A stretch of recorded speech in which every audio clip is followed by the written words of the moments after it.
ബജറ്റിൽ സർക്കാർ ജീവനക്കാരെയും പെൻഷൻകാരെയും അവഗണിച്ചതിലും 5 വർഷ ശമ്പള പെൻഷൻ പരിഷ്കരണ തത്വം അട്ടിമറിച്ച് 10 വർഷത്തിലൊരിക്കൽ ആക്കാനുള്ള ധവളപത്ര നിർദ്ദേശത്തിലും പ്രതിഷേധിച്ച് ജീവനക്കാരുടെ സംഘടനകൾ.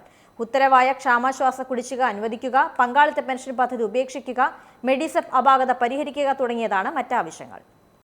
നിയമസഭയിൽ അവതരിപ്പിച്ച ബജറ്റിൽ സർക്കാർ ജീവനക്കാരെയും പെൻഷൻകാരെയും അവഗണിച്ചതിലും കേരളത്തിൽ 73 മുതൽ നിലവിലുള്ള 5 വർഷ ശമ്പള പെൻഷൻ പരിഷ്കരണ തത്വം അട്ടിമറിച്ചുകൊണ്ട് 10 വർഷത്തിലൊരിക്കലാക്കാനുള്ള ധവളപത്ര നിർദ്ദേശത്തിലും പ്രതിഷേധിച്ചുകൊണ്ടാണ് ജീവനക്കാരുടെ സംഘടനകൾ നിരത്തിലേക്ക് ഇറങ്ങുന്നത്. ഉത്തരവായ ക്ഷമാശ്വാസ കുടിശ്ശിക അനുവദിക്കുക, പങ്കാളിത്ത പെൻഷൻ പദ്ധതി ഉപേക്ഷിക്കുക, മെഡിസെപ്പ് അപാകതകൾ പരിഹരിക്കുക എന്ന് തുടങ്ങിയിട്ടുള്ള ആവശ്യങ്ങൾ ഉന്നയിച്ചുകൊണ്ടാണ് ഇവർ മുന്നോട്ട് വരുന്നത്. സംസ്ഥാനത്തെ വിവിധ പെൻഷൻകാരുടെ സംഘടനകൾ ശമ്പള പെൻഷൻ പരിഷ്കരണം, കുടിശ്ശിക വിതരണം, ക്ഷേമനിധി ആനുകൂല്യങ്ങൾ എന്നിവയിലെ കാലതാമസത്തിനെതിരെ പലപ്പോഴായി സമര രംഗത്തേക്ക് വരാറുണ്ട്. ജീവനക്കാരുടെയും പെൻഷൻകാരുടെയും പ്രധാന ആവശ്യങ്ങൾ നോക്കിയാൽ ഒന്നാമത്തേത് പെൻഷൻ പരിഷ്കരണം തന്നെയാണ്. പല വിഭാഗം പെൻഷൻകാരുടെയും പ്രത്യേകിച്ചും KSRTC പോലുള്ള പൊതുമേഖലാ സ്ഥാപനങ്ങളിലെ പെൻഷൻ വർഷങ്ങളായി തന്നെ പരിഷ്കരിക്കാത്തതിൽ പ്രതിഷേധിച്ചുകൊണ്ട് അവർ സമരത്തിൽ ഏർപ്പെടാറുണ്ട്.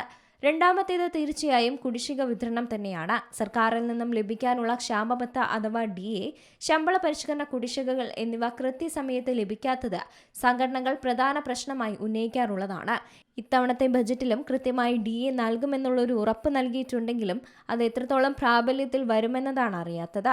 പഴയ പെൻഷൻ പദ്ധതിയാണ് പിന്നീടുള്ള കാര്യം. പങ്കാളിത്ത പെൻഷൻ പദ്ധതി അഥവാ NPS ഒഴിവാക്കി പഴയ പെൻഷൻ പദ്ധതി അഥവാ OPS പുനഃസ്ഥാപിക്കണമെന്നാവശ്യപ്പെട്ടുകൊണ്ട് ജീവനക്കാരും അധ്യാപകരും വിവിധ ഫോറങ്ങളിലൂടെ പ്രക്ഷോഭങ്ങളും സംഘടിപ്പിക്കുന്നുണ്ട്. എന്തായാലും ഇപ്പോൾ ഉത്തരവായിട്ടുള്ള ക്ഷമാശ്വാസ കുടിശ്ശിക അനുവദിക്കാനും പങ്കാളിത്ത പെൻഷൻ പദ്ധതി ഉപേക്ഷിക്കാനും മെഡിസെപ്പ് അപാകതകൾ പരിഹരിക്കാനുമൊക്കെയുള്ള ആവശ്യങ്ങളാണ് ജീവനക്കാരുടെ സംഘടനകൾ ഇപ്പോൾ മുന്നോട്ട് വയ്ക്കുന്നത്. News desk C Malayalam news.